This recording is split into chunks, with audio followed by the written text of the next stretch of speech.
Hello guys, welcome to EPD education. Guys, MS SET आणि NT-UGC net हा exam देत असताना त्या ठिकाणी पेपर 1 जो तुम्हाला प्रोव्हाइड केला जातो त्या पेपर 1मध्ये खूप सारे असे टॉपिक आहेत जे टॉपिक एक्झामला फ्रिक्वेंटली येत असतात. म्हणजेच त्या टॉपिकवर एक्झामला फ्रिक्वेंटली क्वेश्चन विचारले जातात. मग ते टॉपिक जर तुम्ही प्रॉपर वेनी समजून घेतले प्लस त्या टॉपिक संदर्भात एक्झाममध्ये कशा प्रकारचे क्वेश्चन विचारू शकतात हे जर तुम्ही समजून घेतलं तर त्या टॉपिकवर जर एक्झामला क्वेश्चन आला तर डेफिनेटली तुम्हाला त्याचं करेक्ट आन्सर देता येईल. याच अनुषंगाने या ठिकाणी MCQs विथ कन्सेप्च्युअल ॲनालिसिस ही एक MCQs सिरीज आपण सुरू केलेली आहे. ही MCQs सिरीज तुम्हाला फ्री ऑफ कॉस्टमध्ये या ठिकाणी प्रोव्हाइड केली जात आहे.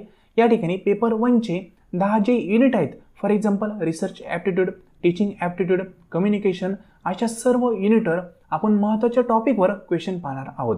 म्हणजे सर्वात प्रथम युनिट सेकंड रिसर्च ॲप्टिट्यूड हा युनिट आपण सुरू केला आहे. त्यामध्ये पार्ट 1 मी प्रोव्हाइड केला आहे. पार्ट 1मध्ये रिसर्चचे टाईप्स आणि मिनिंग ऑफ रिसर्च या संदर्भात टोटल 15 क्वेश्चन आपण कव्हर केलेत. त्या ठिकाणी खूप साऱ्या कन्सेप्ट आपण समजून घेतल्या प्लस MCQs कशा प्रकारचे फ्रेम केले जातात हे देखील समजून घेतलं. आजचा आपला पार्ट सेकंड आहे. पार्ट सेकंडमध्ये रिसर्च ॲप्टिट्यूड या संदर्भातच आपण MCQs पाहणार आहोत, पण रिसर्चचं इथिक्स आहे त्या इथिक्स संदर्भात क्वेश्चन पाहणार आहोत. म्हणजे सब पॉईंट आहेत, या सब पॉईंटला टार्गेट करून आपण या ठिकाणी क्वेश्चन फ्रेम केलेले आहेत.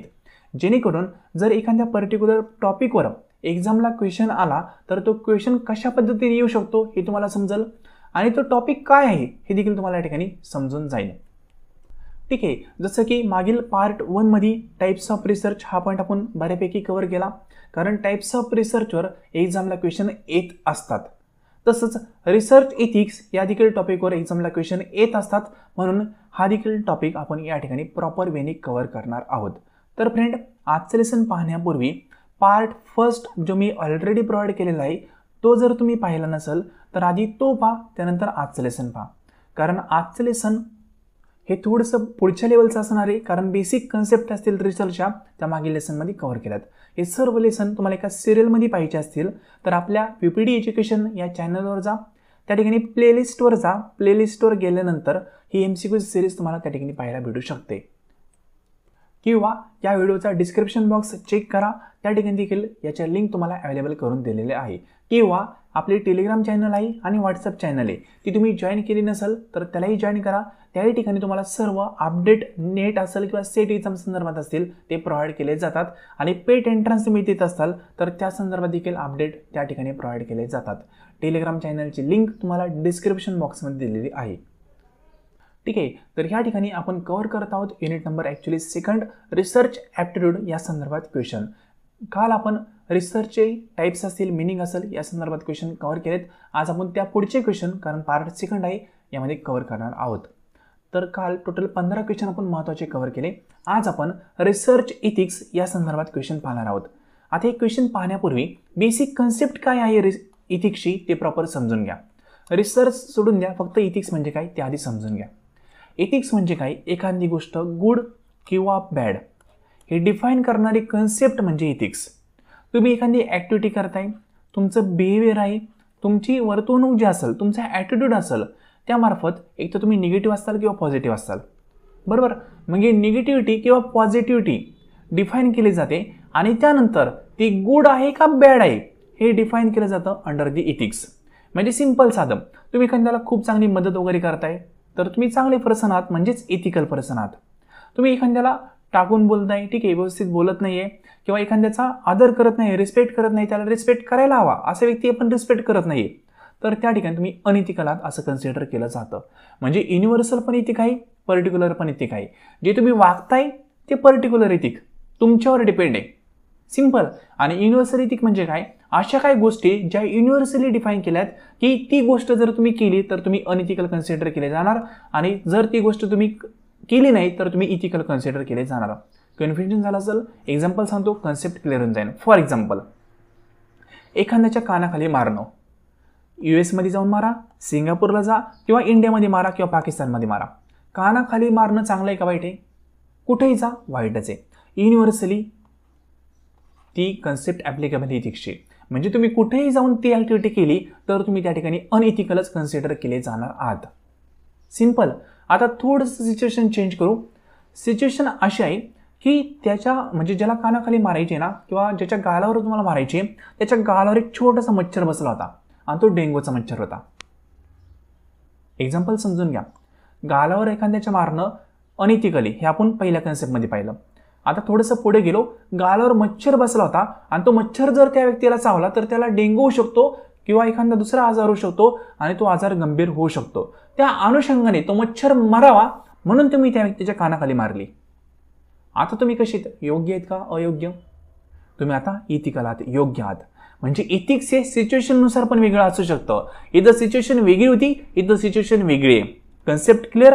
आता थोडंसं पुढे जाऊ. इथिक्स हे टाईमनुसार किंवा सिच्युएशननुसार पण वेगळं असतं. इथं टाईम पण कन्सिडर केला आहे. फॉर एक्झाम्पल एक खूप मोठी बिल्डिंग आहे. त्या बिल्डिंगला असे खूप मोठे फ्लोअर आहेत. तुम्ही 4 नंबरच्या फ्लोअरवर गेले आणि इथं क्लासरूम भरलेला आहे. खूप मोठे विद्यार्थी आहेत, 100 विद्यार्थी. तुम्ही इथं टीचर आहात, ठीक आहे, योग्य प्रकारे शिकवताय. तुम्ही काय केलं, एका मुलाला घेतलं आणि बिल्डिंगवरून खाली टाकलं, फेकून दिलं डायरेक्ट खाली. तो मुलगा सपोज वाचला, त्याचे हातपाय तुटले. आता तो मुलगा तुमची आरती करणार आहे का? नाही करणार. तुम्हाला काय आवड वगैरे देणार आहे का? नाही देणार. त्याचे आईवडील येतील, तुमचा सत्कार करणार आहे का? नाही करणार. तुम्हाला जेलमध्ये टाकतील. करेक्ट आहे ना? म्हणजे एखाद्याला कुठूनही जीवे मारण्याचा प्रयत्न केला तर तुम्ही अनइथिकल कन्सिडर केले जाणार आहात. Simple concept. पण टाईम चेंज करू. हीच बिल्डिंग आहे. ह्याच बिल्डिंगला एकच इथं स्टेप आहेत किंवा म्हणू शकतो जिना आहे. त्या जिन्यावर आग लागली, सर्वत्र आग लागली. POP वरती सर्व जळून चाललंय, ठीक आहे. बिल्डिंगला पण आग लागायला सुरू झालेलं आहे. तुम्ही इथं 4 नंबरच्या फ्लोअरवर आहात. आता 100 मुलं आहेत, तुम्ही एकटे टीचर आहात. वाचवायचं कसं? जिन्याला तर आग लागली. 4 नंबरच्या फ्लोअरवरून खाली फेकलं तर मरणार आहेत, हातपाय तुटून जगू पण शकतो. पण आगीमध्ये तर 100% मारणार आहे की जर काही ॲक्टिव्हिटी केली नाही तर. आता तुम्ही काय केलं, एका मुलाला घेतलं आणि खाली फेकलं. तो वाचला येतं का त्याच्यात? ठीक आहे, हातपाय त्याचे थोडेसे तुटले असतील पण तो वाचला. त्याचे आईवडील तुमचा सत्कार करणार आहे का? डेफिनेटली करणार आहे. तुम्हाला आवड भेटणार आहे का? डेफिनेटली भेटणार आहे. म्हणजे तुम्ही as per situation, as per time कसं वागताय त्यावर पण इथिक्स डिपेंड असतं. तुम्ही नॉर्मल रेग्युलर वेमध्ये फेकलं, योग्य नाही आहे. पण सिच्युएशन चेंज केली आणि मग तुम्ही फेकलं, योग्य आहे. सिंपल. मग हेच जे योग्य अयोग्य डिफाईन केलं जातं ना, ते अंडर दी इथिक्स डिफाईन केलं जातं. मग हे अयोग्य, योग्य किंवा सिच्युएशन हे सर्व ॲप्रोचेस मार्फत ठरतं इथिक्सच्या. इथिक्सचे वेगवेगळे खूप सारे ॲप्रोच आहेत. डेंटॉलॉजी असेल, वेगवेगळे खूप आहेत. ते आपण कोर्समध्ये कव्हर केलेत. इतकं डीपमध्ये जाण्याची गरज नाही. आपण बेसिक MCQ त्या ठिकाणी पाहणार आहोत. पण कन्सेप्ट काय ते समजले असेल. फक्त कन्सेप्ट बेसिक इथिक्स समजून घ्या. बेसिक इथिक्स म्हणजे काय? गुड ऑर बॅड हे डिफाईन करणारी कन्सेप्ट म्हणजे इथिक्स. मग हे गुड ऑर बॅड डिफाईन करण्यासाठी वेगवेगळे ॲप्रोच वापरले जातात, जसं मी एक्झाम्पलमध्ये तुम्हाला सांगितलं. सिंपल. आय होप इथिक्स म्हणजे काय हे प्रॉपर वेने कळालं असेल आणि ते सिच्युएशनवर कशा प्रकारे डिपेंड असतं हे देखील कळालं असेल. सिंपल. आता इथिक्सबद्दल जो नेक्स्ट पॉईंट आहे तो देखील समजून घ्या. इथिक्स एक कल्चर किंवा पर्सननुसार पण वेगळं असतं. म्हणजे तुम्ही पाहिलं असेल काही कल्चरमध्ये सापाचं पण लोणचं खातात. तुम्ही घरी सापाचं लोणचं आणा बरं, म्हणतील काय मूर्ख माणूस आहे, ठीक आहे, याची बुद्धी भ्रमिष्ट झाली, म्हणजे काहीतरी म्हणतील ना. म्हणजे इथिक्स एक कल्चरनुसार वेगळे. काही कल्चरमध्ये काही पण करतात, काही कल्चरमध्ये काहीच करत नाही. सिंपल. काही कल्चरमध्ये ससा असेल, त्या ससाला मारून पण त्याचं मटण खातात. काही कल्चरमध्ये ससा त्याला थोडंसं पिंजरी टोचवली तरी पण तुम्हाला घरचे आणतील. म्हणजे कल्चर वेगळे पा. कल्चरनुसार इथिक्स वेगळे. किंवा काही कल्चरमध्ये सर्व फॅमिली मिळून दारू वगैरे पितात, बिअर पितात. काही कल्चरमध्ये बिअरचा वास आला तरी पण त्या व्यक्तीला वाईट ठरवतात. बरोबर. म्हणजे कल्चरनुसार इथिक्स वेगळे. हा पण पॉईंट क्लिअर. आता पर्सननुसार पण इथिक्स वेगळा असू शकतं का? येस, डेफिनेटली असू शकतं. फॉर एक्झाम्पल सांगतो. तुमची आई आहे, ठीक आहे, आणि ही तर तुम्ही आहात. तुम्ही एखादी चुकी गेली तुमच्याकडून. फॉर एक्झाम्पल तेलाचा डब्बा होता घरामध्ये आणि तो सांडला. तेलाचा डब्बा सांडला, ठीक आहे, आईने पाहिलं. शांत बसणार आहे का? नाही बसणार. खूप रागवली तुम्हाला, शिवी दिली एखादी, ठीक आहे, येऊन थोडंसं कानाखाली मारून गेली. आई आहे, बरोबर ना, तिने तुम्हाला मारलं. योग्य आहे का अयोग्य आहे? डेफिनेटली योग्य आहे, काही चुकीचं नाही आहे, ठीक आहे. आई आहे, मारू शकते. म्हणजे ते मारणं काय अयोग्य आपण कन्सिडर करू शकत नाही. ॲक्च्युली समजून सांगितलं पाहिजे, तो पॉईंट वेगळा. पण मारलं तर योग्य आहे, अयोग्य असं काही नाही आहे. पण इन केस सिच्युएशन चेंज करून टाकू. इकडं आई आहे आणि इकडं तुम्ही आहात. आईकडून तेलाचा डब्बा सांडला. तुम्ही जाऊन आईला मारणार आहे का? शिवी देणार आहे का? काहीच करू शकत नाहीये. म्हणजे पर्सननुसार इथिक्स वेगळे. जर तुम्ही आईला शिवी वगैरे दिली, आईला जर मारलं तर तुम्ही जगातले सर्वात वाईट व्यक्ती. पेपरला येईल, बरोबर ना. मुलगाच म्हणजे काही पण येईल पेपरला. कारण तुम्ही त्या ठिकाणी चुकीचे वागलात. म्हणजे पर्सननुसार पहा, आईने तुम्हाला मारलं, तेलाचा डबा सांडला वगैरे म्हणून तुम्ही त्या ठिकाणी म्हणजे ते योग्य आहे, अयोग्य असं काही नाही. तुम्ही साऱ्या दुनियेला जरी सांगितलं की आईने मला मारलं तरी कोणी तुम्हाला काय म्हणणार नाही, कारण ते योग्य आहे, चुकीचं नाही. पण आईला जर तुम्ही मारलं तर अयोग्य आहे, चुकीचं आहे. बरोबर. म्हणजे इथिक्स हे पर्सननुसार वेगळे. पहा, ऍक्टिव्हिटी एकच आहे, पण कुठला पर्सन ती ऍक्टिव्हिटी करतोय हे महत्वाचं आहे. गुंड पळतायत, पोलिसांनी गोळी घातली, योग्य आहे, काही चुकीचं नाहीये. गुंड पळतायत आणि तुम्ही एखादी गोळी काढून मारली, तुम्ही जेलमध्ये जाताल, कारण तुम्ही पोलीस नाहीये. सिंपल. म्हणजे कोणता पर्सन कोणती ऍक्टिव्हिटी करतोय त्याच्यावर पण इथिक्स डिपेंड असतं. आय होप काही बेसिक कन्सेप्ट असतील इथिक्सच्या ते कळायला असतील. ठीक आहे. आता या संदर्भात आपण एमसीक्यूज कव्हर करूया. इथिक्स म्हणजे काय, आता रिसर्च इथिक्स म्हणजे काय हे पहिलं समजून घ्या, मग एमसीक्यू सांगतो. रिसर्चमध्ये तुम्ही ज्या काही गोष्टी करणार आहात त्या योग्य की अयोग्य हे डिफाईन करणारी कन्सेप्ट म्हणजे रिसर्च इथिक्स. सिंपल. एथिक्सचं मिनिंग कळालं ना, तुम्ही कशाचं मिनिंग कळून घेऊ शकता, अवघड असं काही नाही. मग रिसर्च संदर्भात इथिक्स आपल्याला अप्लाय करायचं आहे. रिसर्चमध्ये काय करणं योग्य, काय अयोग्य हे डिफाईन करतं रिसर्च इथिक्स. तर फर्स्ट क्वेश्चन आपण पाहूया. क्वेश्चन नंबर 16, कारण 15 क्वेश्चन पार्ट 1 मध्ये आपण कव्हर केलेत. पाहिलं नसेल तर डेफिनेटली पाहून घ्या. या ठिकाणी काय म्हणले पहा, what is the primary purpose of a research ethics. Research इथिक्सचा प्रायमरी पर्पज म्हणजेच काय, रिसर्च इथिक्सचं प्राथमिक उद्दिष्ट कुठले असते. आता सिंपल साधी कन्सेप्ट आहे. प्राथमिक म्हणजे दोन पर्पज असतात, एक प्रायमरी, दुसरा सेकंडरी. सेकंडरी भरपूर असतात, प्रायमरी एकच असतं नॉर्मली, किंवा दोन असू शकतात. मग आता प्रायमरी पर्पज काय रिसर्च इथिक्सचा. आता समजा सर्व गोष्टी चांगल्या प्रकारे घडल्या पाहिजे, बरोबर ना, हे इथिक्सचा पर्पज आहे. तुम्हाला सपोज लग्न करायचं आहे, लग्न करताना तुम्ही एक डीजे लावला, डीजे चांगला वाजला पाहिजे, हेतू आहे तुमचा, बरं ना. त्यानंतर जेवण चांगलं झालं पाहिजे, हेतू आहे तुमचा. त्यानंतर लग्न मंडप चांगला डेकोरेट झाला पाहिजे, तुमचा हेतू आहे. पण या सर्वांचा प्रायमरी हेतू काय, की एकंदरीत लग्न ओव्हरऑल चांगलं झालं पाहिजे. सिंपल ना. म्हणजे सर्व जी ऍक्टिव्हिटी तुम्ही करताय त्याचा एकच हेतू आहे, लग्न ओव्हरऑल नीट झालं पाहिजे. म्हणजे सिंपल. रिसर्च इथिक्स मध्ये पण तेच आहे, रिसर्च जो तुम्ही करणार आहात तो नीट झाला पाहिजे, हाच प्रायमरी पर्पज असतो. मग तिथं प्लॅगरिझम नको आहे, ठीक आहे, तुम्ही कोणाचे फ्रॉड नाही केला पाहिजे, कोणाला करप्शन नाही केलं पाहिजे, काही नाही केलं पाहिजे, एकदम सरळ साधा सोपा चांगला रिसर्च झाला पाहिजे, तेव्हा प्रायमरी पर्पज असतो रिसर्च इथिक्सचा. आता ऑप्शन काय पहा. First option to enhance research productivity, काही संबंध नाहीये. Second, to promote competition among researcher, कॉम्पिटिशनचा इथिक्सचा काही संबंध आहे, चुकीचाही संबंध नाहीये. नेक्स्ट आहे to ensure integrity and quality of research, ethics संबंध आहे कायचा, येस. म्हणजेच काय, तुम्ही रिसर्चमध्ये प्रामाणिकपणे काम केलं पाहिजे. इंटिग्रिटी इन द सेन्स प्रामाणिकपणे, प्रामाणिक राहून काम केलं पाहिजे, कोणाला फसवलं नाही पाहिजे, कोणाला बळजबरी नाही केली पाहिजे, व्यवस्थितरित्या काम केलं पाहिजे. आणि रिसर्च हा तुमचा क्वालिटीचा झाला पाहिजे, क्वालिटीचा रिसर्च व्हावा, त्या अनुषंगाने रिसर्च इथिक्सची कन्सेप्ट वापरली जाते. क्वालिटी म्हणजे काय, इथिक्समध्ये कन्सिडर केलं जातं की तुम्ही प्लॅगरिझम करू नये, ठीक आहे, कोणाचाही कुठलाही डाटा चोरू नये, कॉपी करू नये, हे रिसर्च इथिक्समध्ये डिफाईन केलं जातं. म्हणजेच का केलं जातं हे सर्व गोष्टी, तर रिसर्च इथिक्स हे अप्लाय केलं जातं. त्याचं रिझन असं आहे की क्वालिटी आहे ओव्हरऑल रिसर्चची ती चांगली व्हावी, हे प्रायमरी घेतोय, ठीक आहे, आपला बेसिक एम हा आहे. मग ऑप्शन नंबर सी आपला करेक्ट येईल, बाकी फंडिंगचा वगैरे संबंध नाही. Option C correct. एकदम बेसिक क्वेश्चन, कन्सेप्च्युअल आपण क्वेश्चन समजून घेतलाय. नेक्स्ट 17 नंबरचा क्वेश्चन. आता या ठिकाणी काय म्हणते पहा, inform consent in research refer to. Inform कन्सेंटचा अर्थ असा होतो की रिसर्चमध्ये तुम्ही डाटा कलेक्ट करता, बरोबर का नाही, कारण डाटाशिवाय रिसर्च होऊ शकत नाही. मग डाटा कलेक्ट करताना ज्या व्यक्तीकडून तुम्ही डाटा कलेक्ट करणार आहात किंवा ज्या पर्सनचा डाटा कलेक्ट करताय त्याला तुम्ही सांगितलं पाहिजे की आम्ही तुमचा डाटा घेतोय, या गोष्टीसाठी घेतोय आणि अशा प्रकारे त्याचा वापर करणार आहोत. तुम्ही एखाद्याला लपून किंवा एखाद्याला धमकून त्याचा डाटा घेतला नाही पाहिजे. म्हणजे कोणाची इन्फॉर्मेशन घेताना त्यांना सांगून त्याची इन्फॉर्मेशन घेतली पाहिजे, असं रिसर्च इथिक्स सांगतं. मग इन्फॉर्म कन्सेंटचा अर्थ काय होतो ते विचारलंय रिसर्चमध्ये. तर इथं फर्स्ट ऑप्शन आहे पहा, participant agree to participate without knowing the details. असं होऊ शकत नाही. म्हणजे तुम्ही त्यांना सांगणारच नाही की तुमचे डिटेल्स काय आहे किंवा तुमचा डाटा का घेतला जातोय आणि ते ॲग्री होणार, असं पॉसिबल आहे का, चुकीचं आहे, सोडून द्या. बी मध्ये काय पहा, provide participant with full information about the study before participation. हेच हे करेक्ट आहे आणि हेच आन्सर आपलं येऊ शकतं. म्हणजे या ठिकाणी काय सांगितलंय की पार्टिसिपेंट जे आहेत किंवा फॉर एक्झाम्पल 10 व्यक्ती आहेत त्यांचा इंटरव्ह्यू तुम्ही घेणार आहात. मग इंटरव्ह्यू घेण्यापूर्वी तुम्ही त्यांना सांगितलं पाहिजे की तुमचा इंटरव्ह्यू आम्ही का घेतोय. तो इंटरव्ह्यू घेतल्यानंतर त्याचा डाटा जो कलेक्ट आमच्याकडे होणार आहे त्या डाटाचा वापर आम्ही कुठे करणार आहोत, हे तुम्ही त्यांना सांगितलं पाहिजे. कधी? त्यांचा अभ्यास करण्यापूर्वी, म्हणजे इंटरव्ह्यू घेण्यापूर्वी. सिंपल. मग एखाद्या व्यक्तीचा आपल्याला रिसर्च करायचा आहे तर रिसर्च करण्यापूर्वीच त्याला सांगितलं पाहिजे की आम्ही तुमचा रिसर्च का करतोय आणि त्याचा वापर आम्ही कुठे करणार आहोत. तर त्या व्यक्तीसोबत फ्रॉड वगैरे झाला नाही असं आपण कन्सिडर करू शकतो आणि तुम्ही इथिकली वागलेत असं आपण कन्सिडर करू शकतो. मग ऑप्शन बी आपला करेक्ट आहे की पार्टिसिपेंट जे होणार आहेत रिसर्चमध्ये त्यांना आधी तुम्ही सांगितलं पाहिजे, त्यांची संमती घेतली पाहिजे. कन्सेंट इन द सेन्स संमती. ती संमती घेतल्यानंतर तुम्ही रिसर्च केला पाहिजे. विदाउट संमती रिसर्च केला नाही पाहिजे. सिंपल. त्यानंतर 18 नंबरचा क्वेश्चन.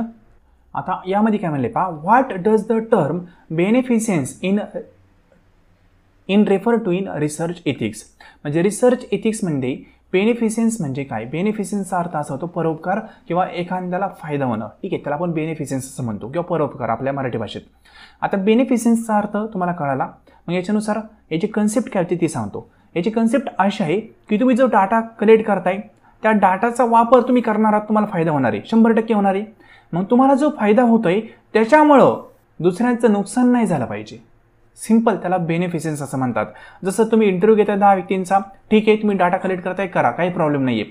पण तुमचा डाटा कलेक्ट करताय, तुमचा फायदा होतोय, पण त्या ठिकाणी दुसऱ्यांचं कुठलंही नुकसान त्यामुळे झालं नाही पाहिजे, त्याला बेनिफिशियन्स असं म्हणतो. म्हणजे कुठल्याही व्यक्तींना कुठलंही हार्म न होता तुम्हाला तुमचं बेनिफिट मॅक्झिमाइज करता आलं पाहिजे. जसं आपण म्हणतो ना, शिकार करायची पण काठी तुटून द्यायची नाही. म्हणजे काठी पण तुटली नाही पाहिजे आणि शिकार पण झाली पाहिजे. त्या पद्धतीचं कन्सेप्ट म्हणजे बेनिफिशियन्स.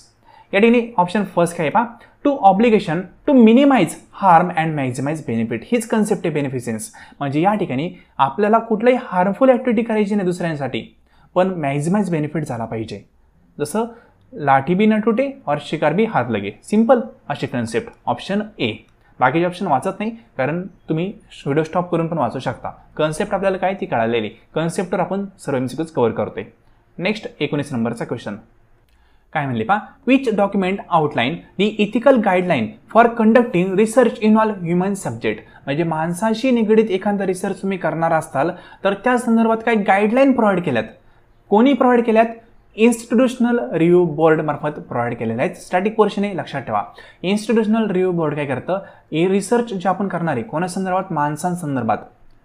त्यांच्या संदर्भात ज्या गाईडलाईन असतील इथिक्सच्या त्या प्रोव्हाइड करतं. ठीक आहे. म्हणजे फॉर एक्झाम्पल तुम्हाला सांगितलं की एखाद्याचा डाटा कलेक्ट करताय, माणसाकडून डाटा गोळा करताय. पण डाटा गोळा केल्यानंतर त्याचा वापर तुम्ही चांगलाच केला पाहिजे. ठीक आहे, दुरुपयोग नाही केला पाहिजे. कारण पर्सनल इन्फॉर्मेशन पण तुम्ही काही वेळेस रिसर्चसाठी घेऊ शकता, पण त्याचा वापर चुकीच्या पद्धतीने झाला नाही पाहिजे. चुकीची पद्धत म्हणजे काय? बरोबर ना. मग हे सर्व गोष्टी डिफाईन केलं जातं IRB मार्फत. सिंपल. लक्षात ठेवा. स्टॅटिक पोर्शन आहे, अवघड असं काही नाही. फक्त ह्युमन सब्जेक्ट लक्षात ठेवायचं. आणि या संदर्भात इथिक्सच्या गाईडलाईन कोण प्रोव्हाइड करतं? IRB. Option B. नेक्स्ट 20 नंबरचा question.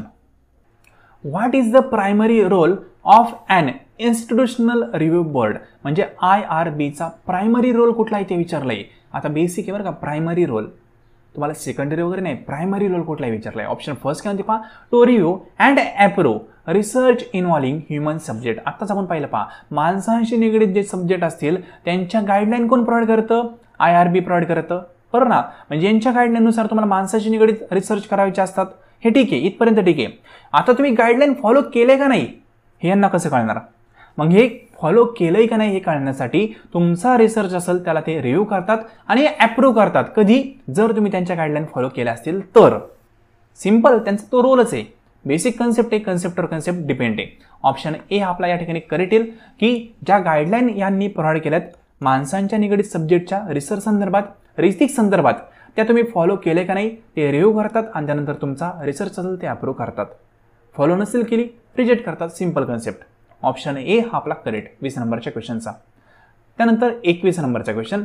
Which of the following is a consider as violation of a research ethics. म्हणजे रिसर्च इथिक्स तुम्ही मोडले, तुम्ही ते पाळले नाही, असं कधी कन्सिडर केलं जातं ते विचारलंय. सिच्युएशन कुठली ते विचारलंय. फर्स्ट आहे प्रॉपरली सायटिंग सोर्सेस.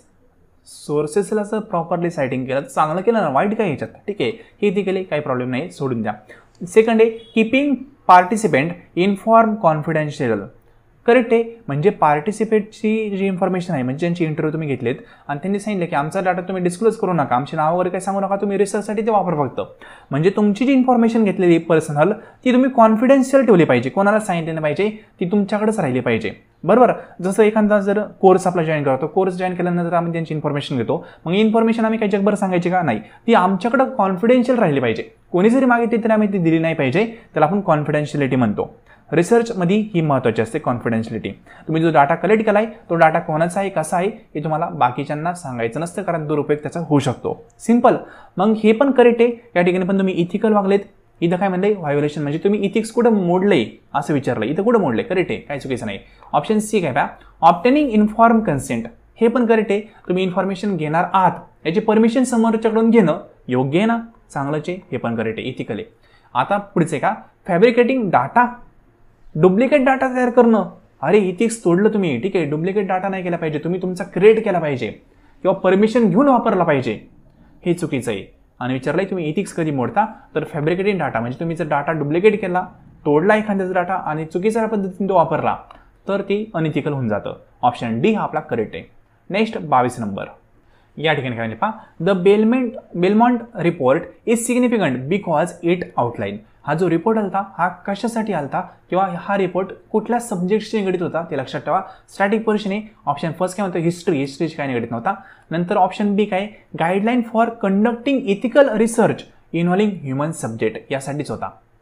ठीक आहे.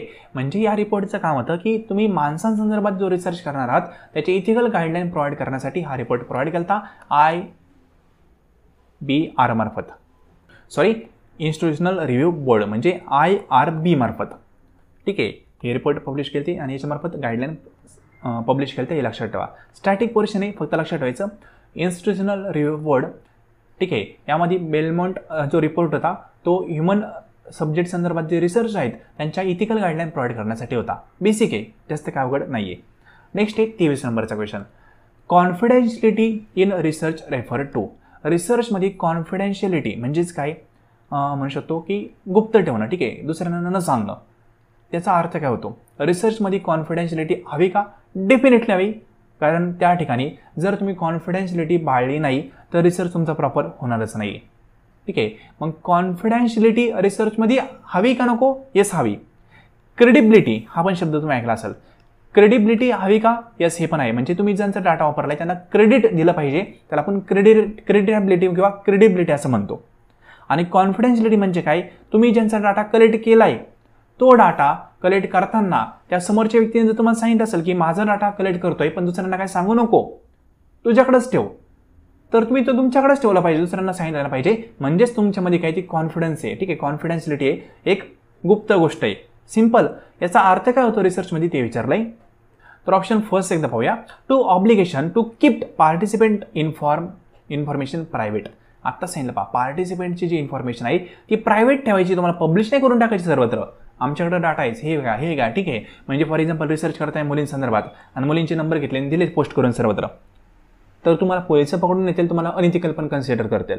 पण तोच डाटा तुम्ही कॉन्फिडेन्शियल ठेवला, तुमच्याचसाठी वापरला, प्रायव्हेट ठेवला, तर तुम्ही त्या ठिकाणी कॉन्फिडेन्शियलिटी जपली असा अर्थ होतो. ऑप्शन फर्स्टच त्या ठिकाणी करेक्ट येईल. बाकी ठिकाणी काय म्हणले पहा, requirement to publish all data collected, चुकीचं आहे. कॉन्फिडेन्शियलिटी म्हणजे पब्लिश नाही केला पाहिजे, तो स्वतःकडे ठेवला पाहिजे.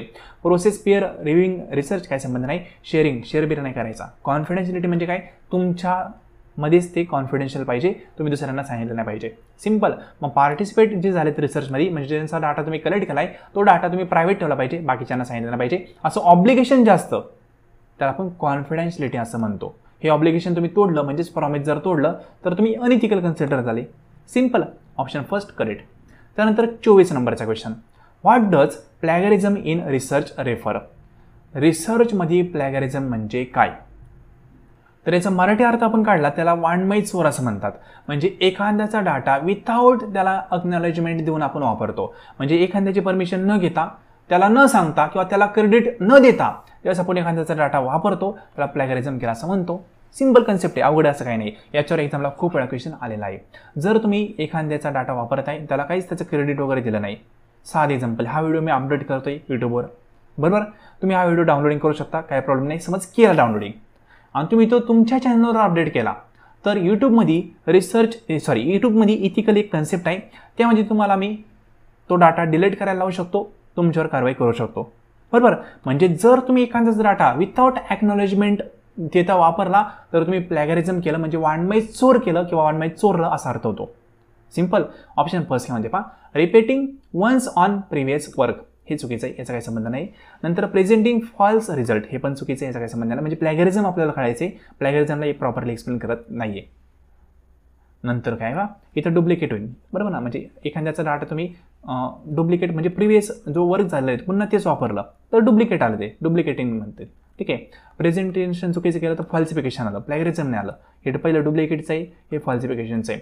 सी काय, using other idea without acknowledgement, हेच करेक्ट आहे. म्हणजे एखाद्याची आयडिया असेल ती ॲक्नॉलेजमेंट न देता वापरली तर प्लॅगरिझम केलं असा अर्थ होतो.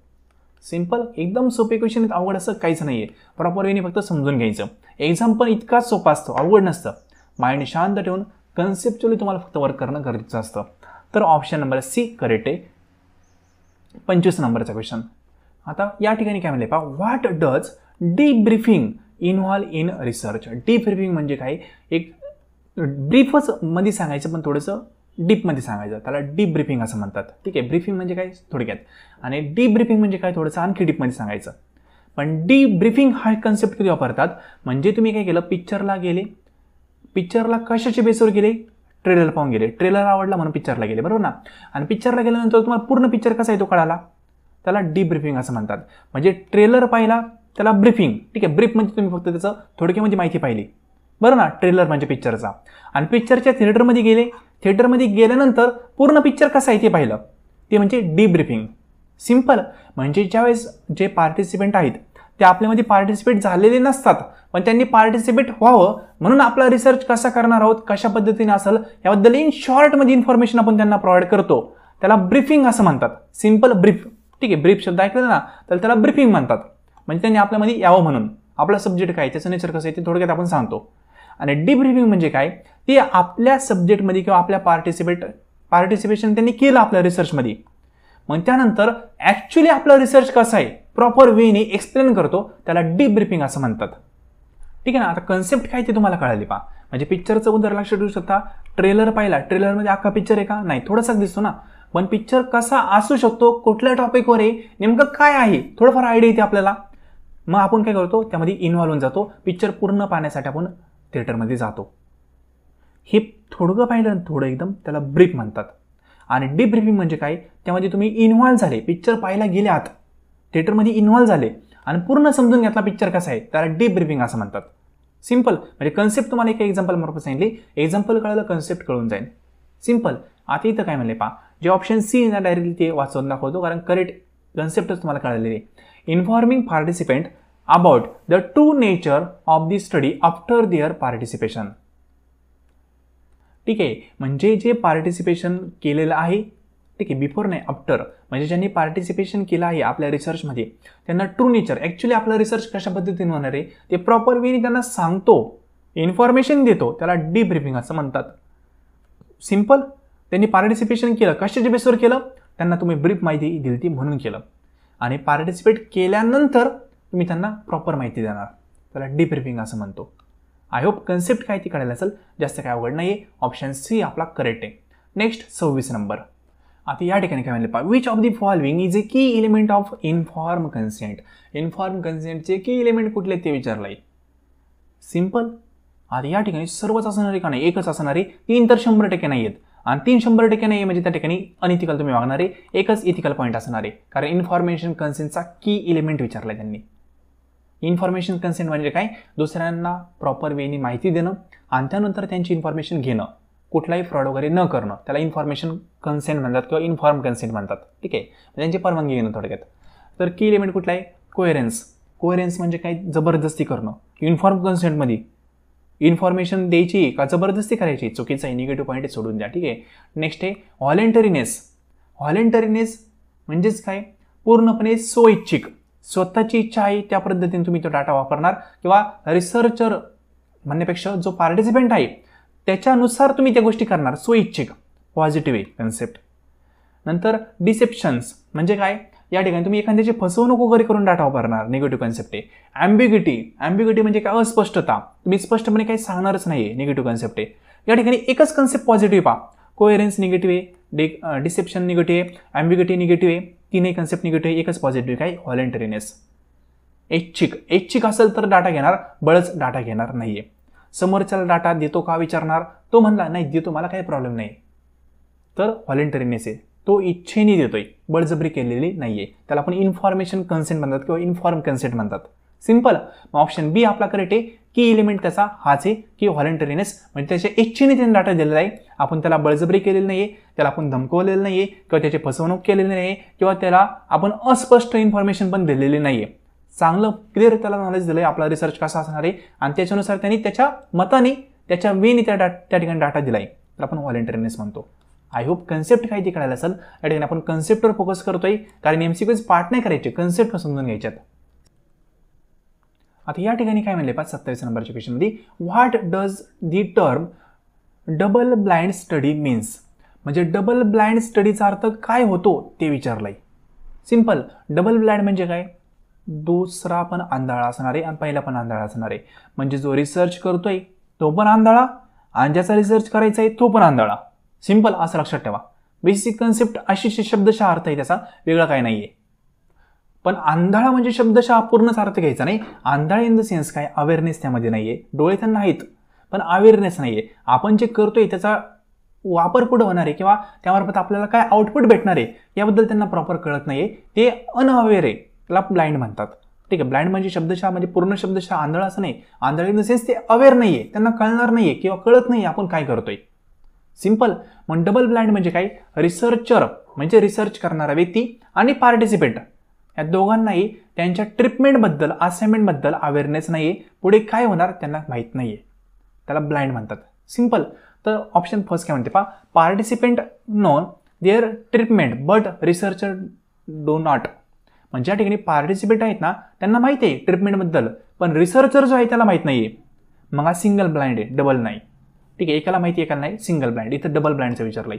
ऑप्शन बी काय म्हणते पहा, बोथ म्हणजेच कोण, participant and researcher are unaware to the treatment assignment. हे करेक्ट आहे. म्हणजे पार्टिसिपेंट असतील रिसर्चर असतील दोघं पण अनअवेअर आहे, तर डबल ब्लाइंड, दोन्ही बाजूची गोष्टी ब्लाइंड आहेत. सिंपल. ऑप्शन नंबर बी आपला करेक्ट येईल. तरी सी काय म्हणते पहा, only the researcher are aware treatment assign, फक्त रिसर्चरला माहिती आहे, सिंगलच ब्लाइंड. नंतर participant receive to treatment simultaneously, याचा काही संबंध नाहीये, कन्सेप्ट ही या ठिकाणी अप्लाय होणार नाही. मग ऑप्शन फक्त आपला बी करेक्ट येईल. पार्टिसिपेंट असतील किंवा रिसर्चर असतील या दोघांनाही अवेअरनेस असेल ट्रीटमेंटबद्दल, असाइनमेंटबद्दल, तर ते डबल ब्लाइंडमध्ये येतं. ठीक आहे. दोन्ही बाजूंचं असेल तर, सिंगल असेल तर सिंगल ब्लाइंड किंवा फक्त ब्लाइंड स्टडी असं म्हणतात. ठीक आहे. तर आय होप कन्सेप्ट काय ते समजले असेल. ब्लाइंड म्हणजे काय, डबल ब्लाइंड म्हणजे काय हे ते कळायला असेल. यावर एक्झामला 3 ते 4 वेळा क्वेश्चन आलेला आहे. प्रॉपर वेनी कन्सेप्ट समजले असेल. कन्सेप्ट सोपी असते, अवघड नसतं, फक्त ती आपल्याला माहीत असणं गरजेचं आहे. ठीक आहे ना. म्हणजे आपल्याला 100 किलोमीटर जायचं आहे, रोड सरळ असू शकतो, अवघड नाही आहे, पण जायचं कोणत्या रोडनी हे माहीत पाहिजे. जर इथं आपण उभा आहे, रोड 4 आहेत, माहीतच नसेल तर अवघड जाणं, पण रोड जर कळाला ना तर आपण जाऊ शकतो. तसंच हे. मग हा जो एक्झाम आहे, हा एक्झामचा पण एक पॅथ आहे. तो पॅथ तुम्ही प्रॉपर वेने समजून घेतला तर डेफिनेटली एक्झाम क्वालिफाय होतं. पण मार्गच चुकत असेल तुमचा, वेच चुकत असेल स्टडीचा, तर एक्झामला क्वालिफाय होणं अवघड आहे. सिंपल. अवघड काही नसतं, फक्त प्रॉपर वेने अभ्यास करणं गरजेचं असतं. ठीक आहे. तर हे लेक्चर जे आहे तुम्हाला योग्य वाटत असेल तर नक्की कमेंट बॉक्समध्ये कमेंट करा. इथपर्यंत जर तुम्ही व्हिडिओ पाहिला असेल, कन्सेप्ट तुम्हाला क्लिअर होत असतील, हेल्पफुल वाटत असेल, तर पॉझिटिव्ह फीडबॅक असेल तो कमेंट बॉक्समध्ये नक्की करत जा. पुढचा क्वेश्चन पाहूया. 28 number. Which principle of research ethics emphasize fair treatment and equitable distribution of research burden and benefit?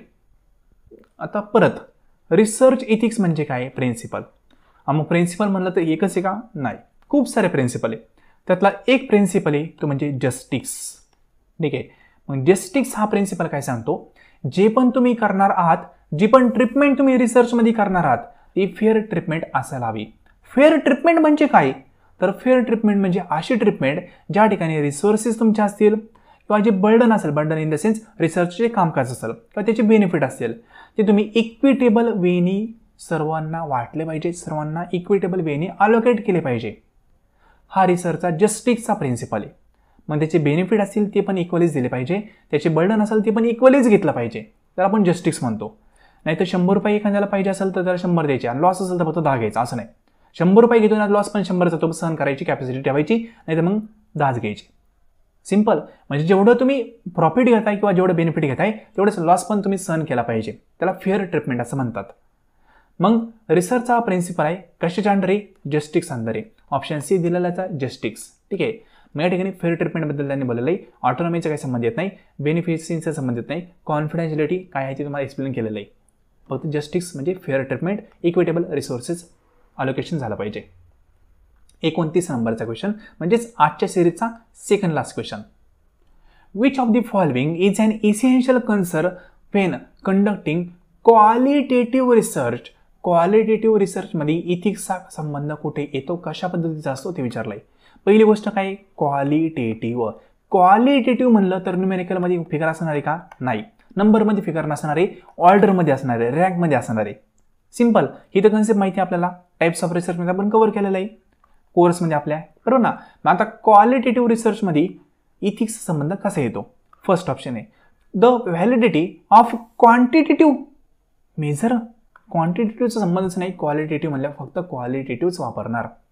त्याच्यामध्ये ज्या काही कन्सेप्ट असतील, ज्या काही ट्रीटमेंट असतील त्या क्वालिटेटिव्हच वापरणार, क्वांटिटी नाहीच आहे ना. संबंध संपून द्या.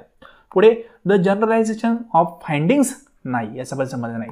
The use of statistical analysis, अहो स्टॅट वापरणार कधी? ज्यावेळेस क्वांटिटी असेल त्यावेळेस ना. इथं क्वालिटीचा संबंध आहे, सोडून द्या. नेक्स्ट आहे स्टॅटला नंबर तर पाहिजे ना, स्टॅट म्हणजे मॅथमॅटिक्स. ठीक आहे, नंबर असेल तर वापरणार, संबंध नाही आहे. Next option D emotional impact on participant. Emotional, किती इमोशन झाले, खूप झाले, कमी झालो, जास्त झालो. क्वांटिटी का? नाही, क्वालिटेटिव्ह आहे, ऑर्डरमध्ये आहे, बरोबर ना. किती इमोशन, 1 रँक दिली, 10 रँक दिली, क्वालिटेटिव्ह. सिंपल. मग क्वालिटेटिव्हबद्दल एकच वाक्य दिसते आपल्याला, ऑप्शन नंबर डी. मग त्या ठिकाणी ऑप्शन नंबर डी आपला करेक्ट येईल. कारण का? बाकीचे ऑप्शन फक्त क्वांटिटेटिव्हबद्दल बोलत आहेत आणि इथं इथिक्सचा संबंध या ठिकाणी येऊ शकतो. इमोशनल इम्पॅक्ट किती झाला पार्टिसिपेटवर हे आपण क्वालिटेटिव्ह रिसर्चमध्ये पाहतो. तर option D correct. Last question. What is the inform consent primary aim at ensuring. म्हणजे इन्फॉर्म कन्सेंट तुम्ही करता, inform consent in the sense तुम्ही दुसऱ्यांची परमिशन घेता, आम्ही डाटा कलेक्ट करतो याचा एम काय असतं ते विचारलं आहे. कुठल्या कारणामुळे आपण हे करतो? तर याचं सिंपल साधं ऑप्शन दिले पहा. That participant are fully aware of their right and nature of the research. Simple. म्हणजे रिसर्च करणार आहोत त्या पार्टिसिपेटला पूर्ण कळलं तर पाहिजे, हा व्यक्ती माझा डाटा घेतोय, का घेतोय, यांनी माझ्या डाटाचा जर मिसयूज केला तर मी काय करू शकतो, राईट पण कळायला पाहिजे. बरं ना, तुम्ही प्रॉमिस केलंय सर आम्ही तुमचा डाटा घेतोय, रिसर्च आम्ही करणार आहे, तुमचा डाटा आम्ही कुठेही वापरणार नाहीये, तुम्ही प्रॉमिस केलं. पण जर तुम्ही डाटा वापरलाच दुसरीकडे तर काय करायचं, राईट पण कळायला पाहिजे. तुम्ही म्हणता ना मग आमच्या विरुद्ध तुम्ही पोलीस स्टेशनमध्ये जाऊ शकता. म्हणजे जे पार्टिसिपेंट आहेत त्यांना त्याचे राईट कळावेत, नेचर ऑफ रिसर्च कसं आहे हे कळावं, त्या अनुषंगाने इन्फॉर्म कन्सेंट आपण करत असतो. आय होप कन्सेप्ट काय ते समजलं असेल, जास्त अवघड नाहीये, सिंपल. तर आज टोटल 15 क्वेश्चन आपण कव्हर केलेत. टोटल म्हणजे 30 केले, पार्ट फर्स्ट आणि पार्ट सेकंड मिळून, आणि ओव्हरऑल आजच्या लेसनमध्ये 15 क्वेश्चन. पण 15 क्वेश्चन आपण असे पाहिजेत की त्यामध्ये खूप साऱ्या कन्सेप्ट आहेत इथिक्सच्या, त्या आपण कव्हर केल्यात. मग या ठिकाणी इथिक्सवर जर क्वेश्चन आला तर यातूनच मे बी क्वेश्चन येऊ शकतो, आणि कन्सेप्ट तुमच्या क्लिअर झालेल्या आहेत म्हणून याचा वापर तुम्ही PhDला पण प्रॉपर करू शकता. PhDमध्ये इथिक्स हा खूप महत्त्वाचा पॉईंट आहे. तर फ्रेंड, आजचं लेसन तुम्ही पाहिलंय. ऑप्शन सी आपला 30 नंबरच्या क्वेश्चनचा करेक्ट आहे. लेसन योग्य वाटलं असेल, हेल्पफुल वाटलं असेल तर कमेंट बॉक्समध्ये तुमचा पॉझिटिव्ह फीडबॅक कमेंट करायला विसरू नका. आणि पेपर 1 ॲज वेल ॲज कॉमर्स या सब्जेक्टचा कोर्स तुम्हाला जॉईन करायचा असेल तर या नंबरवर मेसेज करू शकता. आपण पेपर 1मध्ये एक्सपर्ट वेनी सर्व लेक्चर प्रोव्हाइड करत आहोत. पेपर 1चा इन डिटेल कोर्स तुम्हाला प्रोव्हाइड करत आहोत. ठीक आहे, तो पेपर 1चा कोर्स जर जॉईन केला तर अदर स्टडी करण्याची गरज पडणार नाही. फुल अँड फायनल पेपर 1चा कोर्स आहे. सर्व सिलेबस असेल, युनिट वाईज, टॉपिक वाईज आपण त्या ठिकाणी कव्हर करतो. त्यानंतर एक्सपेक्टेड प्लस प्रिव्हियस इयरचे क्वेश्चन पेपर आपण कव्हर करतो. त्यानंतर त्या संदर्भात डेमो पेपर असतील, मॉक टेस्ट असतील, क्विज असतील, हे आपण सर्व कव्हर करतो. आणि सर्व गोष्टी शिकवण्यासाठी एकच प्रोफेसर आहेत, त्यामुळं सर्व गोष्टी प्रॉपर वेनी योग्य डायरेक्शनने तुम्हाला भेटतात. आणि लेक्चरचा सिक्वेन्स देखील एका प्रॉपर वेने आपण अरेंज केलेला असतो. सर्व गोष्टीचे इंडेक्स वगैरे असते, एकदम प्रॉपर वेने सर्व हा कोर्स फ्रेम केलेला आहे. हा कोर्स आहे पेपर 1चा. जर जॉईन करायचं असेल तर तुम्ही व्हॉट्सअप नंबरला मेसेज करू शकता. व्हॉट्सअप नंबर तुम्हाला या ठिकाणी दिलेला आहे. तर फ्रेंड, हे लेसन तुम्ही संपूर्ण पाहिले त्याबद्दल थँक्यू सो मच.